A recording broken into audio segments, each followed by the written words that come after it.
Bienvenue chez Jeux des cartes Bordeaux. Salut Alex. Salut. Ça va? Ça va et toi? Mais écoute, ça va bien. Très bien. Bon, c'est vrai qu'en ce moment, il y a Bon, bref, on se retrouve pour cette petite vidéo d'actualité, comme vous la connaissez sans doute maintenant. La petite vidéo du vendredi, on va vous montrer ce qui est sorti cette semaine, oui. Ou peut-être qu'on vient de recevoir en boutique aussi, hein, ça arrive. C'est une semaine très légère, cette semaine, donc on n'a pas énormément de choses à vous montrer, mais on va essayer de faire ça le mieux qu'on peut.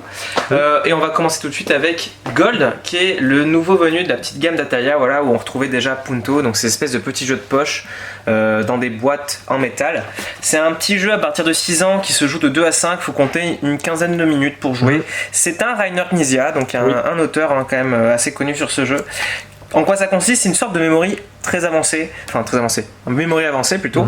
On va avoir des petites pièces comme ça qui seront face cachée devant soi. En gros, il va y avoir 2 phases de jeu. Le but étant bien sûr de s'enrichir le plus possible. Comment je vais faire ça? En fait, je vais retourner 2 des petites pièces là, comme tu vois. Si c'est une pièce avec de l'or dessus, ben, en fait, c'est les points que je vais marquer, mais pour la récupérer, il faudra que l'autre tuile que j'ai retournée, ça soit un chercheur d'or de ma couleur et de valeur supérieure, bien sûr, pour pouvoir le récupérer. Si j'ai 2 chercheurs d'or qui sont retournés, en fait c'est celui qui a la valeur la plus faible qui va partir, et on retourne l'autre chercheur d'or. Si jamais je n'avais pas assez de force, on va dire, sur mon chercheur d'or pour récupérer l'or, ben, je retourne à nouveau. Donc voilà le petit côté memory. Ça va se passer comme ça jusqu'à ce qu'on récupère plein de pièces. Dès qu'il n'y en a plus suffisamment sur la table, il y a une deuxième phase qui va se déclencher, où en fait on va vraiment essayer de retourner des pépites, voilà, pour les récupérer. Donc c'est très rapide, hein, 10-15 minutes, un memory un peu avancé, ça tient dans la poche, c'est sympa, ça s'appelle Gold. C'est vrai, pour l'été c'est très sympa en fait. Bah ouais, même sur la fin de l'été là, quand même c'est cool. Surtout que c'est à partir de 6 ans, donc vraiment ça se joue avec tout le monde, et de 2 à 5 ça fait un petit jeu d'apéro potentiellement assez sympathique. C'est très facilement détournable hein, d'ailleurs ça, potentiellement. On continue du coup. Oui, on va enchaîner sur du plus gros là. Ouais, c'est un thème que t'aimes bien, non? Ah j'adore. Ouais. Dinogenix, c'est quoi? C'est Jurassic Park, hein. C'est juste qu'on a. C'est ça, mais il n'y a pas les droits. Ils n'ont pas les droits, mais c'est Jurassic Park. Vraiment un jeu de gestion pour le coup. C'est un jeu de Richard King que je ne connais pas, donc peut-être que je passe à côté de mon auteur.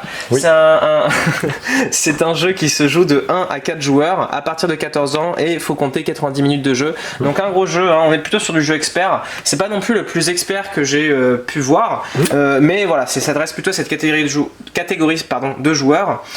Comment ça se passe? Mais en fait, dans Dinogenix, vous allez essayer de faire le plus de points possible. Globalement, un objectif commun dans les jeux de société. C'est ça. Là, pour faire ça, vous êtes basé sur une mécanique de poste d'ouvrier. Alors, c'est-à-dire que vous allez avoir des petits lieux comme ça sur la map qui est commune, ainsi qu'une carte de joueur qui vous est par contre personnelle. Sur cette carte, vous allez donc pouvoir poser vos petits ouvriers qui vont effectuer des actions. Donc ça va être de la pioche de cartes, de la génération de ressources, de la pioche dans toutes les pioches en fait différentes, parce qu'il y en a plusieurs. Hein. Il va y avoir l'ADN, il va y avoir des sortes on va dire de trucs un peu secrets, un peu voilà, un peu d'entourloupe. Et le but, ça va être de récupérer de l'ADN de dinosaures pour pouvoir les produire et les disposer dans votre parc. Alors là où c'est hyper sympa, c'est que déjà ce plateau personnel en termes de matos, c'est un plateau qui est échancré, c'est-à-dire qu'on va vraiment pouvoir poser tous les trucs dessus et on va vraiment construire, on va mettre des enclos, on va vraiment l'aménager comme on veut pour pouvoir disposer des dinosaures, parce que chaque dinosaure va avoir un peu des prérequis, que ce soit par exemple en nourriture, vous voyez qu'ici il y a écrit carnivore ou herbivore, et viande par saison, donc ça par exemple c'est une ressource qu'il va falloir générer et distribuer chaque tour. Ils vont avoir aussi des besoins, donc par exemple vous voyez que le brontosaure a besoin d'un espace ouvert et un habitat valide, c'est-à-dire que si jamais il est dans un enclos, et bien il va se mettre à le saccager, donc il y a tout ça à gérer. Vous avez aussi votre côté on va dire plus industriel ou en tout cas plus touristique, parce que vous allez gérer vos nombres d'emplacements de visiteurs, parce qu'il va falloir générer de l'argent grâce à ça. Vous allez pouvoir aussi améliorer certains bâtiments, vous allez pouvoir en prendre d'autres qui vont marquer des points en fin de partie pour vous spécialiser par exemple, et vous allez aussi pouvoir faire des mutants, donc vraiment Jurassic World hein, finalement. Ouais, là on part sur le Jurassic World. Exactement. Alors c'est un jeu qui est, voilà, comme j'ai dit, qui est en termes de matos assez sympathique, parce qu'en plus on va avoir des petits pions de dinosaures, donc moi personnellement je sais que c'est un thème que j'aime bien, je trouve qu'il a été bien retranscrit, donc même si les joueurs parmi vous ont joué à des jeux comme pardon, excusez-moi, comme Jurassic World, le jeu vidéo, ou même Dinosaur Island. Dinosaur Island, Oui. qui est dans le même principe, hein, finalement. Voilà, on retrouve un petit peu ça avec Dinogenix, avec vraiment une esthétique très réaliste, entre guillemets. Et voilà, ça vient de c'est arrivé la semaine dernière. Là, on vient d'avoir les boîtes. Oui. Vous pouvez venir le chercher en boutique, Dinogenix. On va tout de suite enchaîner. Tout à fait sûr. Les papates. Les papates. Les papates. Et oui, c'est pas Molky, hein. On pourrait croire comme ça avec Et cette petite non. boîte, mais non, c'est pas Molky. Il y a une petite bestiole, c'est pas grave. C'est les papates. C'est les papates. Waouh. Ah oui. On engage du figurant de qualité là. Les papates, c'est un nouveau petit jeu en fait en bois à jouer en extérieur. Pour citer l'auteur, en terre meuble, donc ça sera du sable ou bien du gazon dans l'idéal.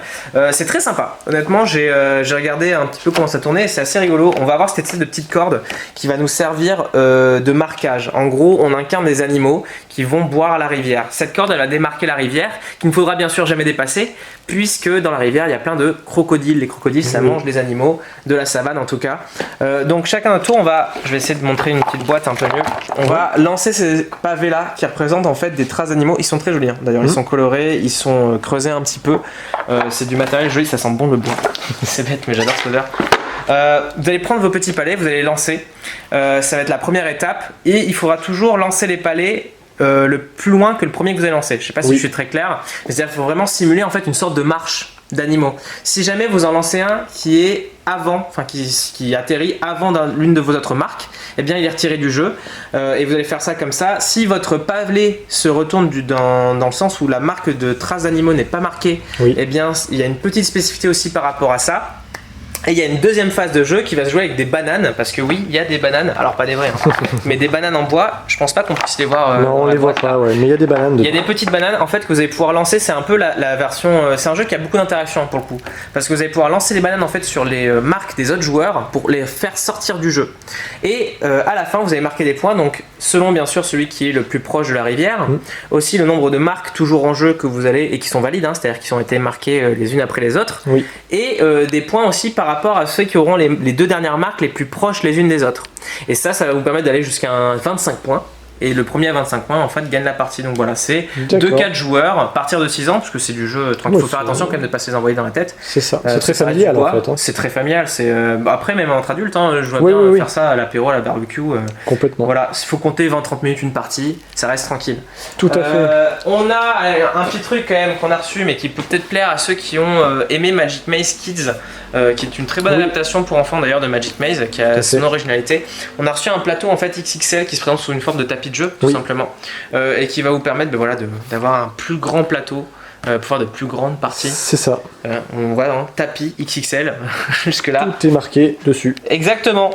L'autre petite nouveauté dans la boutique, c'est Karak Regent, qui est l'extension en fait de Karaka qu'on en a pas assez parlé, je pense, parce que ça reste un très bon jeu. En fait, si vous cherchez du dungeon crawler pour vous et vos enfants. Donc Dungeon Crawler, c'est de l'exploration de donjons, hein, tout simplement.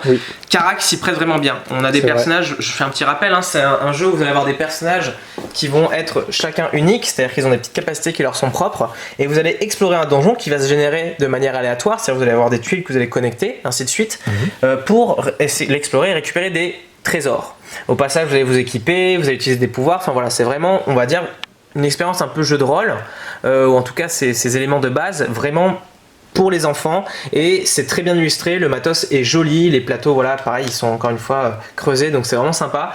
Et Regent, ça rajoute des nouveaux personnages et aussi un nouveau mode de jeu un peu rigolo, parce que dans le jeu de base c'est un jeu d'affrontement, c'est-à-dire c'est vraiment celui qui aura le plus de trésors qui gagne, et là il y aura un nouveau personnage, enfin un nouveau rôle où le joueur, il y a un joueur qui va jouer un peu contre les autres, lui activement, c'est-à-dire qu'il est le régent, il est la réincarnation on va dire du maître de ces lieux, et il va devoir mettre des bâtons dans les roues des autres joueurs. Donc voilà, des nouveaux personnages et un nouveau mode de jeu, c'est Karak Regent, la petite extension.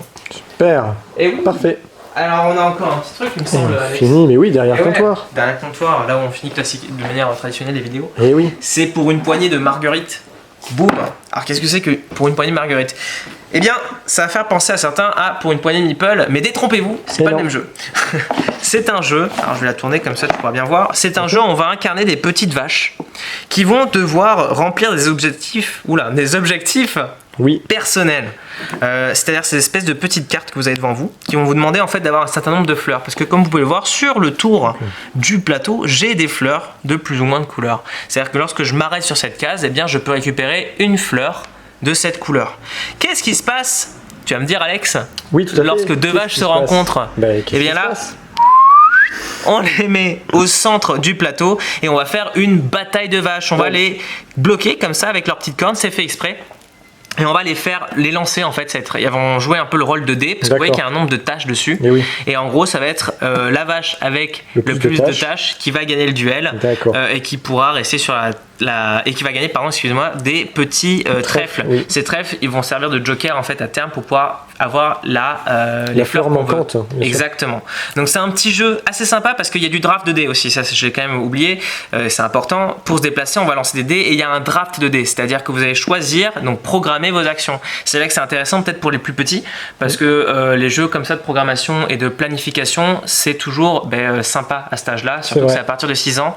C'est de 2 à 4 joueurs. Ça dure 20 minutes en moyenne une partie. Un petit jeu très sympathique pour la famille et je pense que même le plus grand ne devrait pas trop s'ennuyer là-dessus parce que c'est toujours rigolo de lancer des vaches Tout à fait. au milieu d'un enclos.